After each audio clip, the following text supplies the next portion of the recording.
की ही नहीं, आप सब लोगों की भी अपराधीन है। इसके कुकर्मों ने अंजन प्रदेश में हम सभी को अपराधीन बना दिया है। इसीलिए इसको दंड मिलेगा और ये दंड देंगे आप लोग। इस दुष्ट को जीवित रहने का कोई अधिकार नहीं है। इसने एक बच्चे का अपहरण करके नारी जाति को अपमानित किया है।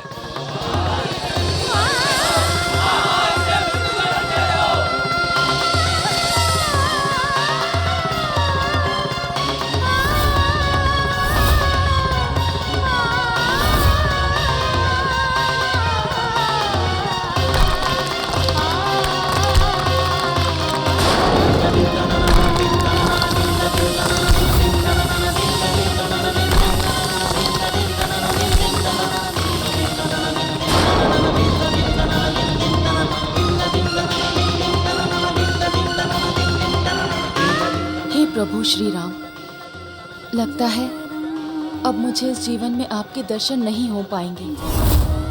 आपकी प्रतीक्षा करते करते मेरी जीवन ज्योति बुझने जा रही है। पर मुझे इस बात की प्रसन्नता है कि मेरा ये जीवन आपके परम भक्त मारुति के काम आ पाया। बस अब मेरी यही एक प्रार्थना है कि अगले जन्म मैं आपके दर्शन पा सकूं।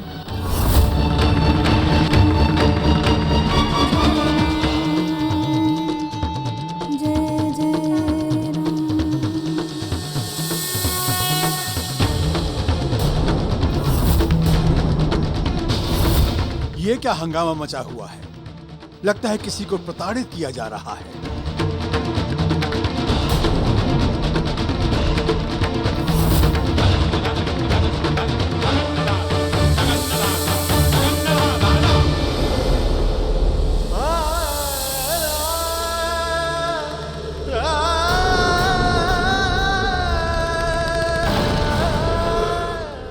ये क्या?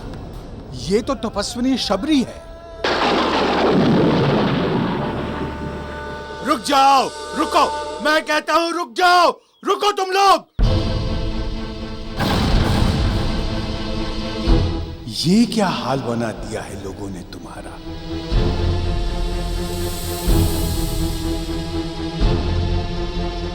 जामुन जी, आप इस स्त्री को क्यों बचा रहे हैं?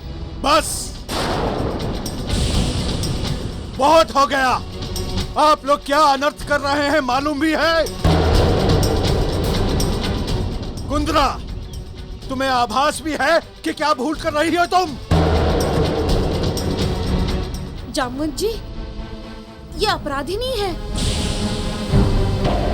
और इसी ने हमारे राजकुमार मारुति का अपहरण किया है।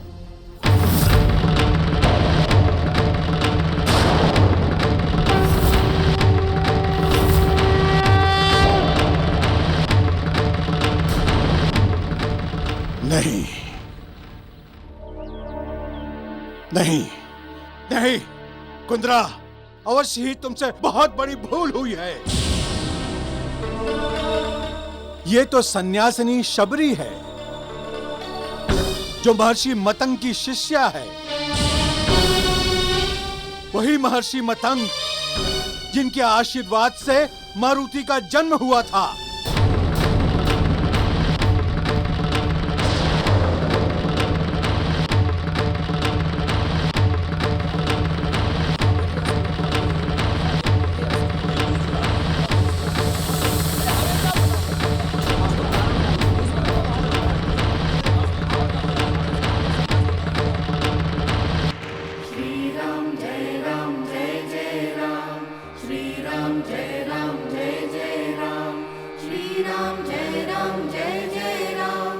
शबरी, ये सब अज्ञानी प्रजाजन है। इनके तरफ से मैं क्षमा मांगता हूं। तुम मेरे साथ चलो।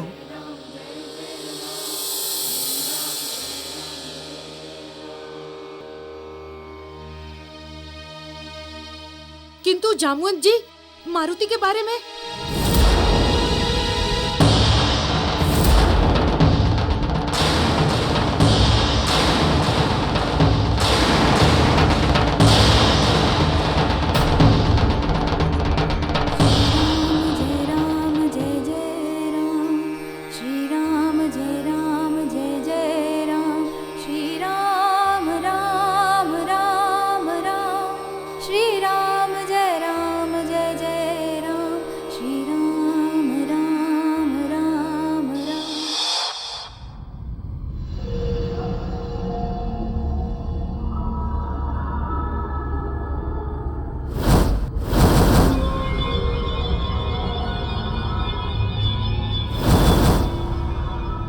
लगता है यही है पितृलोक का रास्ता।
समस्त पितृ आत्माओं को मेरा प्रणाम।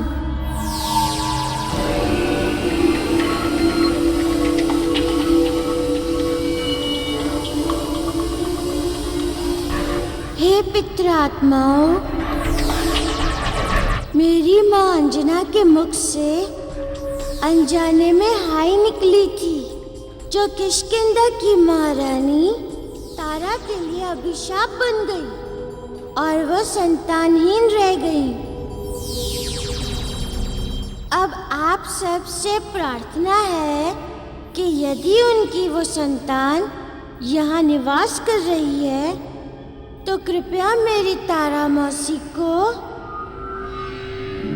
अभिशाप से मुक्त करें और उन्हें माँ बनने का गौरव प्रदान करें।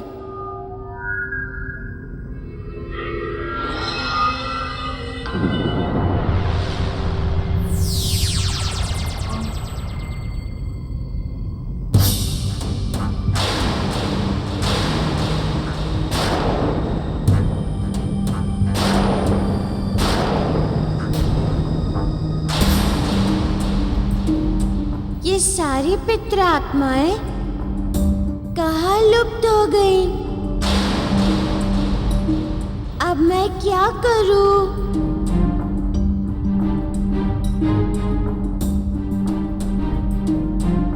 हे पिता पवन देव, आपने सदा संकट काल में मेरा मार्गदर्शन किया है। अब आप ही मुझे मार्ग दिखाए कि मैं क्या करूं।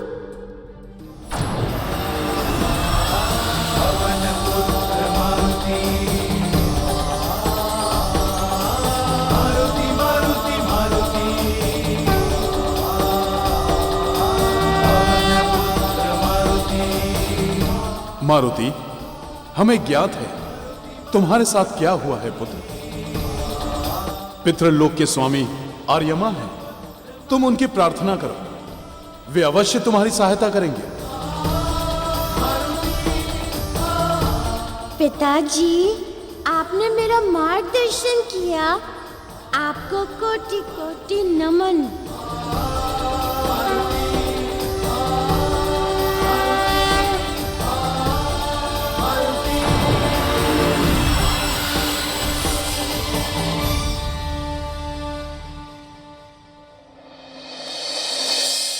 ॐ ह्रां ह्रीं ह्रौं सूर्याय नमः।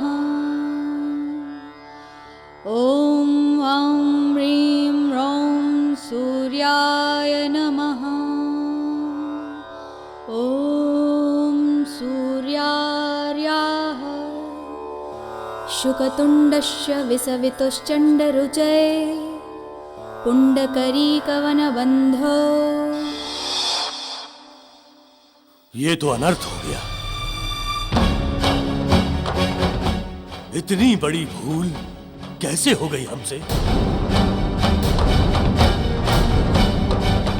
हमने मतंग ऋषि की शिष्या को प्रताड़ित किया। हे भगवान, अब न जाने कौन से संकट के बादल हम पे फटने वाले हैं।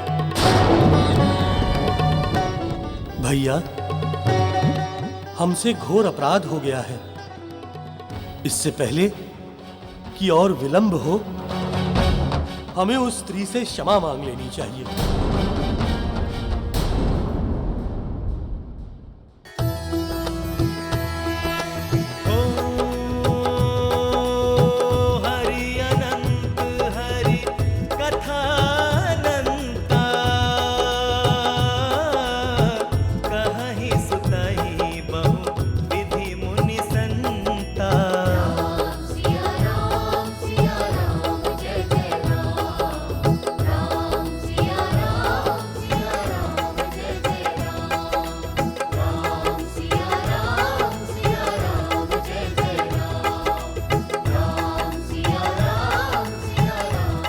देवी शबरी, जय जय राम सीता राम, जय जय राम। इस औषधि को पी लो। इसको पीने से तुम्हारे घाव की पीड़ा कम हो जाएगी। राम सीता राम, जय जय राम सीता राम, जय जय राम सीता राम, जय जय राम सीता राम, जय जय राम सीता राम, जय जय राम सीता राम, जय जय राम सीता राम। पता नहीं महाराज बाली की बुद्धि कैसे फिर गई, जो उन्होंने आपके साथ इतना बड़ा अन्याय किया। देवी शबरी, हमें क्षमा करें।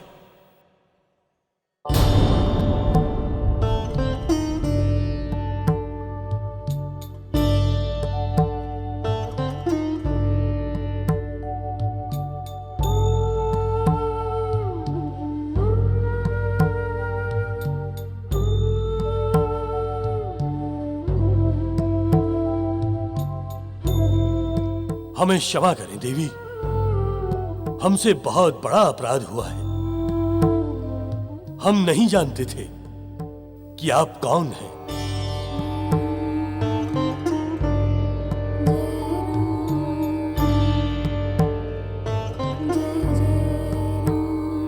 महाराज बाली, आपसे कोई अपराध नहीं हुआ है।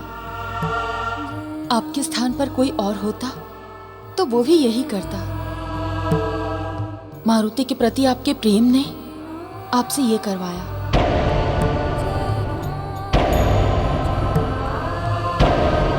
जामवन जी, आप उचित समय पर आ गए, अन्यथा अनर्थ हो जाता। ये भी ईश्वर की लीला है महाराज बाली। देवी शबरी, अब तो बता दो, हमारा मारुति कहाँ है?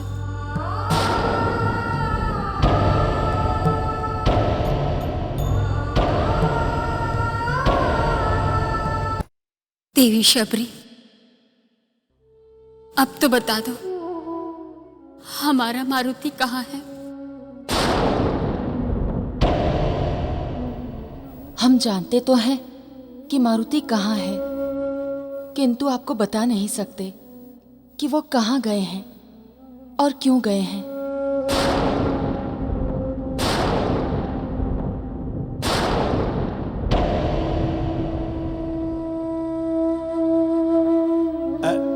महाराज बाली, यदि देवी शबरी जानती हैं कि मारुति कहाँ है, तो निश्चित है कि वो अत्यंत सुरक्षित होगा।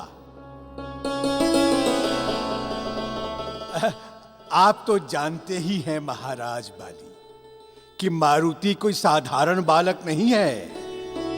उस पर कोई संकट नहीं आ सकता है।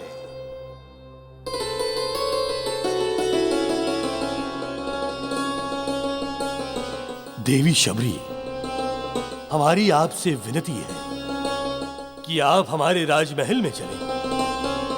हम आपको इस अवस्था में नहीं छोड़ सकते। आपको गंभीर चोट लगी है।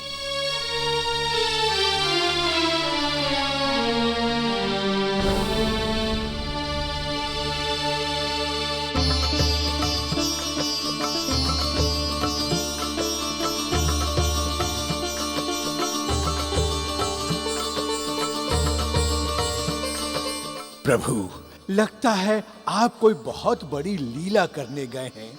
अचानक शबरी का यहाँ आना और आपके अपहरण का भार अपने सिर लेना, कुछ तो है जो मैं भी नहीं समझ पा रहा।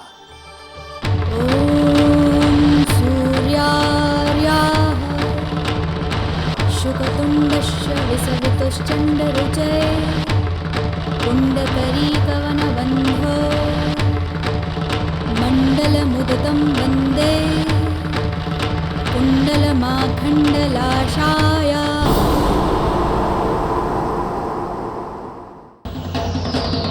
जो समस्त पवित्र आत्माओं का निवास स्थान है, हमें उस दिव्य अंतरिक्ष वृक्ष में प्रवेश करना होगा जिसकी जड़ें ऊपर और पत्ते नीचे होते हैं, और अंतरिक्ष से जड़ों में शक्ति आती है और पत्तों में अलग अलग आत्माएं अलग अलग योनि रूप में होती हैं। हे आर्यमत देव, हमें बताएंगे वो मूल स्थान कहाँ है? हनुमान, हमें वहां जाने के लिए सूक्ष्म रूप धारण करना होगा। जैसी आपकी आज्ञा।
ये तो बहुत ही सुंदर और दिव्य स्थान है।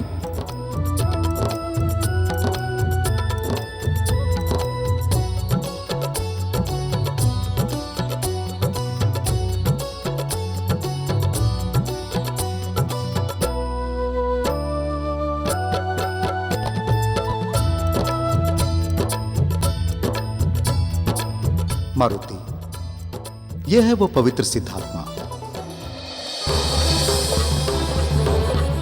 अब आप इन्हें अपने आने का उद्देश्य बताइए और इन्हें अपने साथ पृथ्वी लोक ले जाने के लिए प्रार्थना कीजिए। जो आज्ञा आर्यमत देव।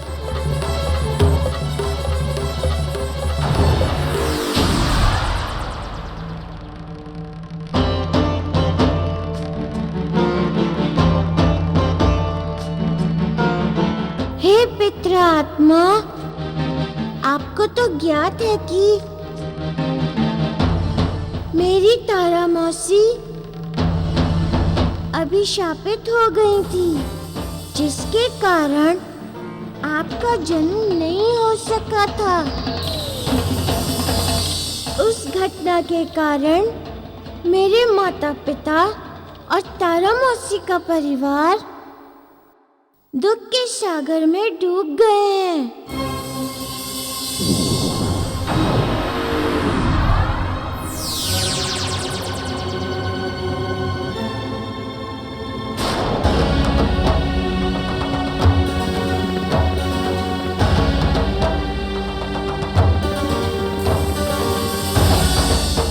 मेरी माँ और बालिका के प्रायश्चित के आंसुओं ने अब उस अभिशाप को धो दिया है।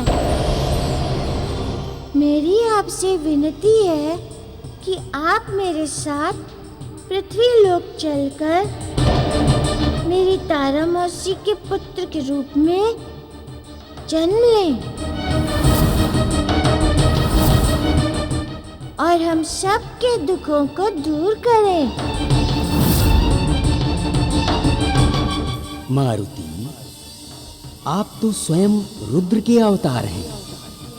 ये मेरा सौभाग्य है कि मैं आपकी मौसी के गर्भ से जन्म लेकर आपके कार्यों में सहयोग करूंगा। किंतु क्या पितृदेव? मारुति, जन्म के समय से प्राणी के पूरे जीवन के सुख दुखों और अच्छे बुरे कार्यों का निर्धारण होता है। इसलिए हम आत्माएं शुभ मुहूर्त की प्रतीक्षा करती हैं। अतः मैं भी एक विशेष मुहूर्त पर माता की कोख में प्रवेश करूंगा।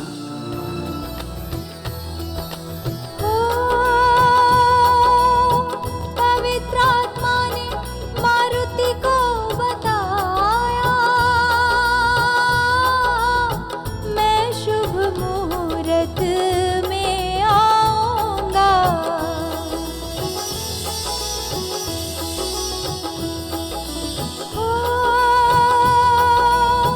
माता महारानी तारा के गर्भ में उसका पुत्र बन जाऊंगा। मेरा नाम अंगद होगा, माँ तारा का पुत्र अंगद होगा। मारुति सुन गद गद होता, मौसी का पुत्र अंगद होगा। हे पितृदेव, हम कृतज्ञ हैं जो आपने तारा मौसी के पुत्र के रूप में जन्म लेने का वचन दिया। आपको कोटि कोटि धन्यवाद। धन्यवाद तो मुझे करना चाहिए हनुमान जी, जो आपने मेरे जन्म के लिए इतने कष्ट उठाए। अब आप शीघ्र ही जन्म लें, जिससे मेरी तारा मौसी के परिवार का दुख दूर हो। अवश्य हनुमान जी, मैं जिस विशेष मुहूर्त पर माता की कोख में प्रवेश करूंगा, वो मुहूर्त है सिंह लग्न, रोहिणी नक्षत्र, मध्य रात्रि। जैसी आपकी इच्छा पितृदेव।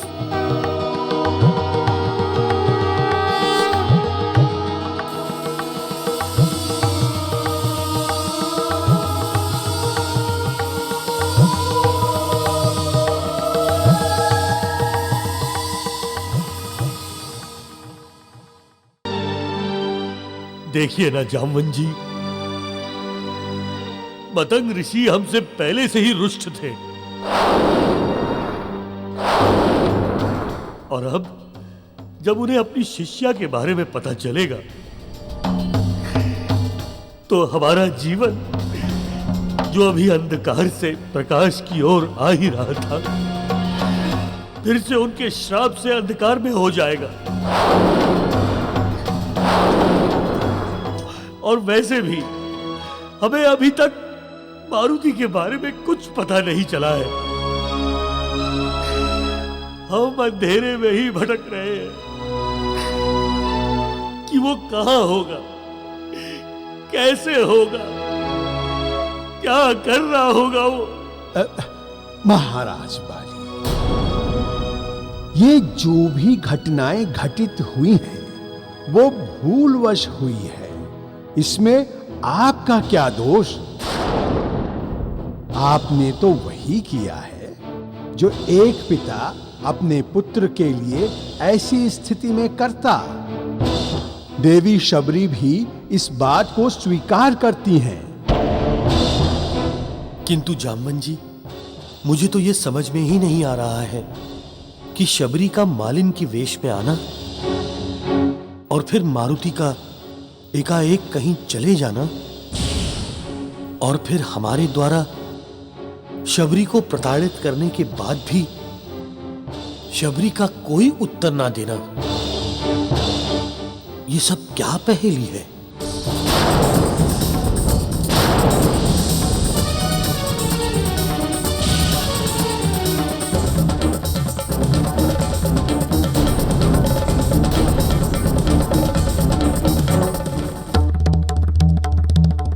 कुछ तो है जो हमारे पुत्र पर और ज्ञान से परे है। आप सत्य कह रहे हैं महाराज बाली, किंतु उचित समय आते ही हमारे सारे प्रश्नों का समाधान मिल जाएगा। और आप तो जानते ही हैं कि मारुति कोई साधारण बालक नहीं है और ऐसा पहली बार नहीं हुआ है महाराज बाली कि मारुति अचानक ही कहीं चला गया हो। आपको तो ज्ञात ही है कि जब अंजना के प्राण पखेरु उड़ गए थे तब मारुति भी अचानक ही कहीं लुप्त हो गया था और फिर एक चमत्कार हुआ। अंजना वापस जी उठी थी और तभी मारुति भी लौट आया था।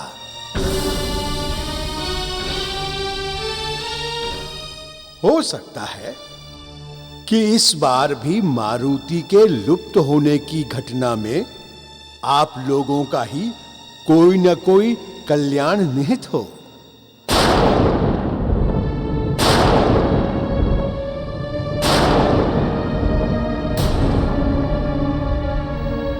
हे प्रभु,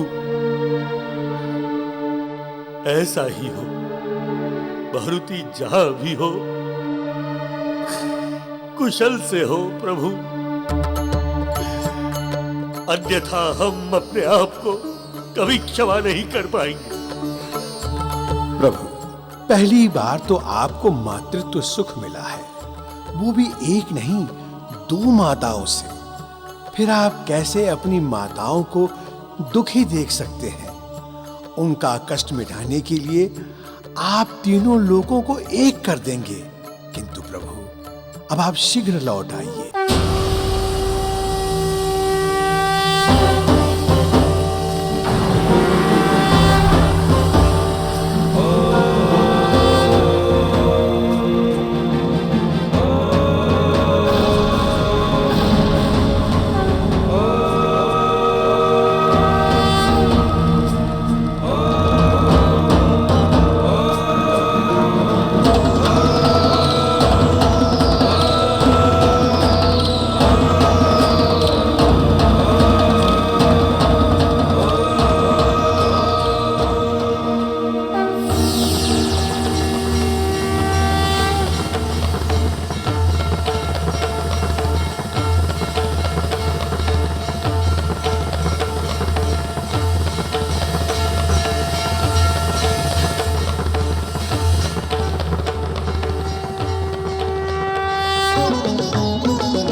कोटि कोटि धन्यवाद जो आपने मुझे यमलोक में पितृलोक में प्रवेश करने की अनुमति दी। हनुमान, ये तो मेरा सौभाग्य है जो मुझे आपकी सेवा करने का अवसर मिला। आपके दर्शन से ऐसी अनेकों पाप आत्माओं का उद्धार हो गया जिन्हें अपने पाप कर्मों के कारण कभी मुक्ति मिल ही नहीं सकती थी। अब मुझे आज्ञा दें यमदेव। किष्किंधा में सब मेरी प्रतीक्षा कर रहे होंगे। जैसी आपकी इच्छा प्रभु।